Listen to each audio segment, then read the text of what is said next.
All right, you guys, I'm reading this one more time. The other day, we worked on it together, and it wasn't recording. So now we're going to do this for real this time. The American Revolution as it pertains to Ohio, right? And it's going to give you a kind of an overview on how it pertained to the 13 colonies as well. Boycott, militia, loyalists, and patriots are your vocabulary. Right now in reading, we're working on comparing and contrasting and identifying cause and effect. So you can see the reading strategy down here is cause and effect, which is really cool. All right. The American Revolution. Why should we have to pay for a war that Britain fought against France? Your father complained. He continued that Americans aren't even allowed to settle on the land that the British won. Your parents believe strongly that the 13 colonies should break away from Britain. They are particularly unhappy with the new tax laws. They've let their feelings be known at protests. You have heard the phrase no taxation without representation many times. Your parents are upset that the colonists do not have a voice in the British Parliament. They have no say in whether they are taxed or not.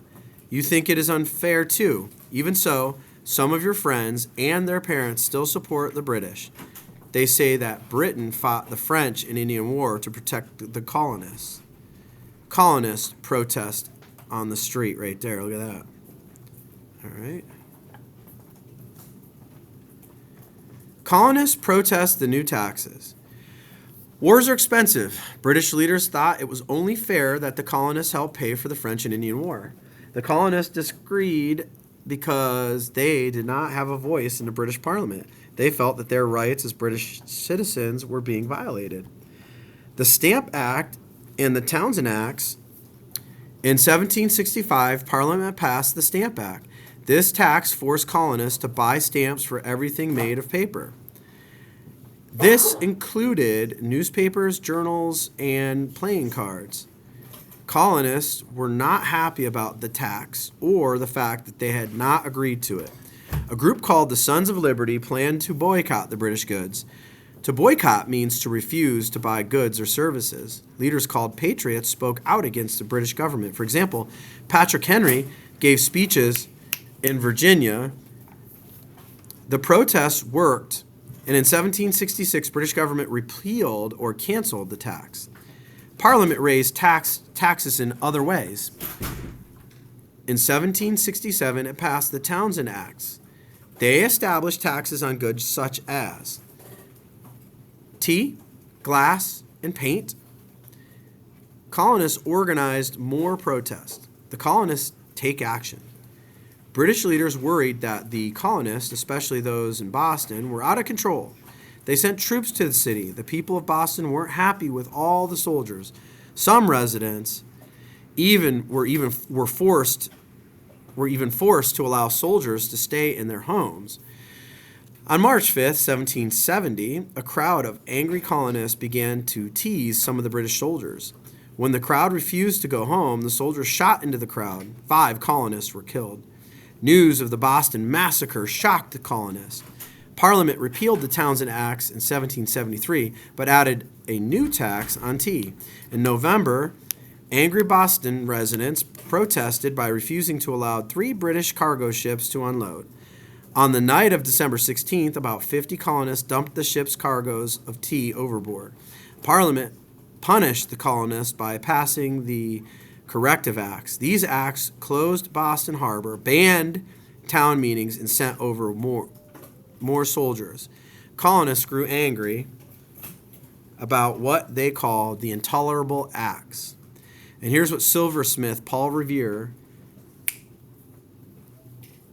made this engraving of the Boston Massacre. Oh man, look at that. Awful. Okay. First, conflicts. The British decided that capturing colonial leaders might stop the protests. The Sons of Liberty heard of this and sent leaders Samuel Adams and John Hancock to Lexington, a town outside of Boston. The colonists also hid weapons in Lexington and the town of Concord. On April 18, 1775, General Thomas Gage sent about 700 soldiers from Boston to take the weapons stored in Lexington and Concord. The soldiers were also ordered to arrest Adams and Hancock. However, Paul Revere warned the people of Lexington and Concord about the soldiers' arrival. In Lexington, a militia of 70 men called Minutemen waited for the British. Militias are groups of volunteers who fight only in an emergency. 8 Minutemen were killed, and the British marched on to Concord. A larger militia waited just outside Concord, so the British retreated toward Boston. Along the way, American fighters killed more than 90 British soldiers, and the Revolutionary War had begun. The Battle of Bunker Hill.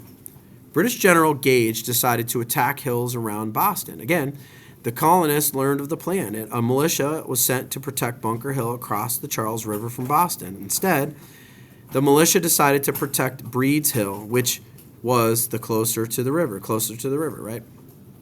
On June 17th, British soldiers crossed the Charles River by boat and marched up Breed's Hill. The militia waited in hiding.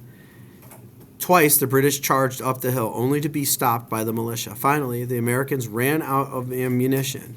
After a third try, the British won what became known as the Battle of Bunker Hill. It says, how did colonists protest the Stamp Act? Fighting the Revolution. Some colonists didn't want war and didn't want to pick a side. Other colonists easily knew which side was theirs. Loyalists didn't want to rebel against Great Britain. The early fighting had changed the views of others. These colonists saw themselves as American, not British. Colonists who thought it was necessary to fight for freedom were called patriots. The Second Continental Congress. Among the patriots were many well-respected colonial leaders. These included Thomas Jefferson, Benjamin Franklin, John Adams, John Hancock. These colonial leaders and many others met to discuss actions to take. Their meeting was called the Second Continental Congress. Declaring independence. Thomas Jefferson was asked to write the first draft of the Declaration of Independence. Jefferson included a list of crimes that he accused the king of committing. The power of Jefferson's words inspired the delegates, but the final statement of his document made the most important point. The good people of these colonies solemnly publish and declare that these United Colonies are and of right ought to be free and independent states. The Declaration was read aloud to citizens on July 4th. It helped unite the colonists to fight together for the common cause of liberty and justice. Support at home. Women supported the war in many ways.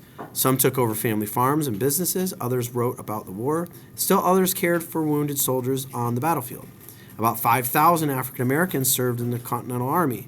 The words of the Declaration of Independence gave them hope of being treated equally after the war.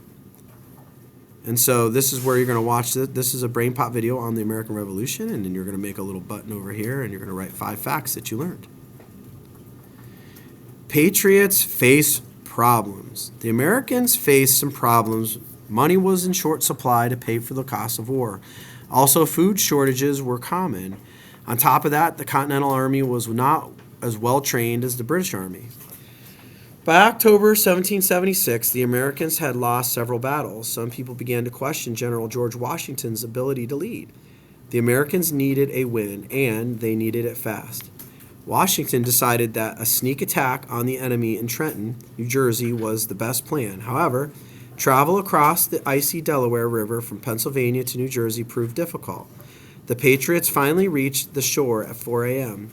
The plan worked. The enemy soldiers surrendered. The Patriots defeated the British at Princeton, New Jersey, and captured badly needed supplies. Now, Patriot soldiers had food, weapons, shoes, and hope. The turning point. On September 19, 1777, the American-British armies fought at a farm near Saratoga, New York. After 10 days, the Americans won. Fighting at Saratoga was the turning point in the war. The victory raised the spirits of Americans. It also convinced some European countries to help the United States. News of the American victory convinced France and the Americans that the Americans could win. They agreed to send troops and warships and supplies. Individuals from other countries helped as well. These included Baron Frederick von Steuben from Prussia, who helped train American soldiers. Also, Marquis de Lafayette of France fought bravely in the Continental Army. And how did the Battle of Saratoga affect the American Revolution? This would be a cause and effect, right? Boom. The war ends. The winter following the victory at Saratoga was extremely difficult for Washington's troops. They faced bitter cold as they huddled around campfires at Valley Forge, Pennsylvania. Weak from cold and hunger, many soldiers became sick. Almost 2,000 soldiers died from illness such as typhoid and influenza and smallpox. The Battle of Yorktown.